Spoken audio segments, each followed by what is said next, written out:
जय जय गोपाल। तो आज प्रथमेই আমি ভগবানের চরণে প্রণাম জানিয়ে আজকের ভিডিওটা এখান থেকে শুরু করছি। আশা করি আপনারা সবাই ভালো আছেন আর আমিও বেশ ভালো আছি। তো আজ শনিবার আমি 5টার আগেই উঠে পড়েছি।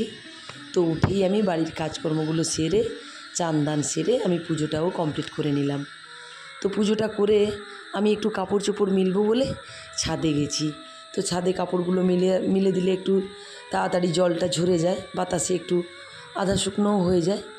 কিন্তু সে আর হলো না। কেন জানেন তো বন্ধুরা, প্রচুর মেঘ করেছে, একেবারে অন্ধকার হয়ে আছে। তাই জন্য কাপড় তো মিলতে পারলাম না, ভিডিওটাও ঠিকঠাক করতে পারলাম না। তো নিচে এসে দেখি আমার ছেলে কিন্তু শুয়ে আছে।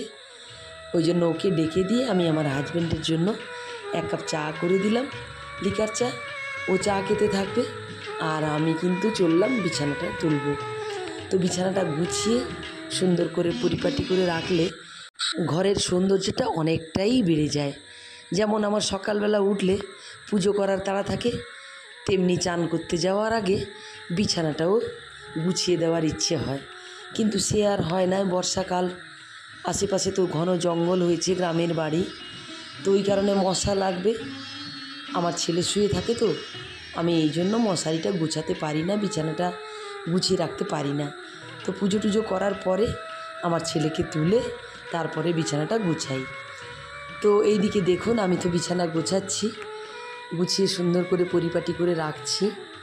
আর আপনারা আমার ভিডিওটা দেখতে থাকুন।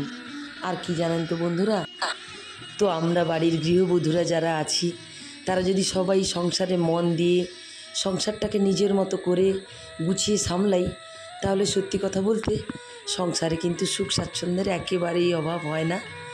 আর যেটা বড় জিনিস সেটা হচ্ছে শ্বশুরবাড়িতে একটু মানিয়ে গুছিয়ে চলা। এইটুকু যদি আমরা একটু করতে পারি তাহলে একেবারেই জীবনের শেষ দিন পর্যন্ত মনে হয় কষ্ট দুঃখ একেবারেই আসবে না।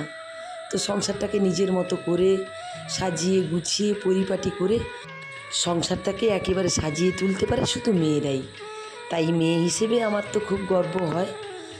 তবে কি, অনেক মেয়েরা আছে বাড়িতে থাকতে পারে না, শ্বশুরবাড়ির জ্বালা যন্ত্রণায় তারা সত্যি শ্বশুরবাড়িতে টিকে থাকতে পারে না। তো তাদের জন্যও কষ্ট হয়। আর যাদের একটু আধটু সমস্যা আছে তারা যদি মানিয়ে গুছিয়ে চলে তাহলে সেই সমস্যাগুলো একেবারে দূর হয়ে যাবে। তো আমি তো 25 বছর ধরে এইভাবে সংসার জীবনে আছি, তো ভালোই আছি, সুখে আছি পরিবারের সাথে। তো যাই হোক, এই দিকে দেখুন আমি কিন্তু আমাদের মাঠে চলে এসেছি। আমার যে সেই সবজি বাগান, যারা পুরনো বন্ধুরা আছেন তারা তো জানেনই। আর কি জানেন তো বন্ধুরা, মাঠে সেই জল হয়ে গেছে, তলাও পড়েছে আমাদের। তো ওখান থেকে গিয়ে আমি কিন্তু পুঁই ডাঁটা কেটে আনলাম। তো আজ কিন্তু পুঁই শাকের তরকারি করব, আর হবে কুঁদরির তরকারি আর মাছের ঝাল। তো কাঁচা মাছের ঝাল করব, ওইদিকে তরকারিও বসিয়ে দিয়েছি। আর কি জানেন তো বন্ধুরা, আজ কিন্তু বেশি রান্নাবান্না করব না, এই 3টেই তরকারি হবে। কেন জানেন তো, আজ কিন্তু বাবা বাড়িতে নেই, বাবা গেছে মেদিনীপুর। তো সে কারণেই বেশি রান্না করতে একেবারে ইচ্ছে করছে না। আর বাবা না থাকলে না সত্যি মন করে না কোনো কিছু রান্না বেশি করতে।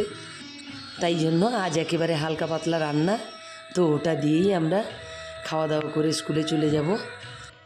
তো কি বলবো জানেন তো, সংসার জীবনে মেয়েদের এই খুঁটিনাটি কাজগুলো একের পর এক চলতেই থাকে। আমি যত সেই ভোরবেলা উঠি না কেন, সেই রান্না করতে করতে তো একেবারে 9টা বেজে যায়। তো যাই হোক, আপনাদের সঙ্গে কথা বলতে বলতে আমার রান্নাটাও কমপ্লিট হয়ে গেছে। তো রান্না হয়ে গেছে মানেই আমার তো একটাই কাজ আছে, ওইগুলো গুছিয়ে গেছি খেতে বসে যাওয়া। তার জন্য আমি খেতেও বসে গেছি। আর এই সকালবেলা যে আমি স্কুল টাইমে খাওয়া দাওয়া করি না, যে বসে গুছিয়ে খাবো তা আর হয় না। মোটামুটি তড়িঘড়ি করে খেয়ে নিতে হয়, কেন কি আমার ছেলে বেরোবে, আমি বেরোবো, এই জন্য আমার তো ব্যস্ততা প্রচণ্ডই থাকে। তো সকাল থেকে ঘুম থেকে ওঠার পর এই 10টা পর্যন্ত এই টাইমটা আমার হচ্ছে চরম ব্যস্ততা। সারাদিনের যত কাজকর্ম আছে সবচেয়ে ব্যস্ততা এই সময়টা। তো যাই হোক, খাওয়া দাওয়া কমপ্লিট করে আমি কিন্তু স্কুলের জন্য একেবারে প্রস্তুতি নিয়ে নিয়েছি। আর এই দিকে দেখুন টেবিলটা আমার কেমন অগোছালো হয়ে আছে। তো প্রতি রবিবার ধরেই গুছাই। আমি তো এই সব গুছাতে থাকি আর আমার ছেলে এলোমেলো করে, বাচ্চা ছেলে থাকলে যা হয়। তো যাই হোক, এই ছিল আমার সকাল থেকে 10টা পর্যন্ত যুদ্ধকালীন তৎপরতার ভিডিও। আমার ভিডিও দেখার জন্য সবাইকে জানাই অনেক অনেক ধন্যবাদ। সবাই সুস্থ থাকুন, ভালো থাকুন। আজকের মতো টাটা।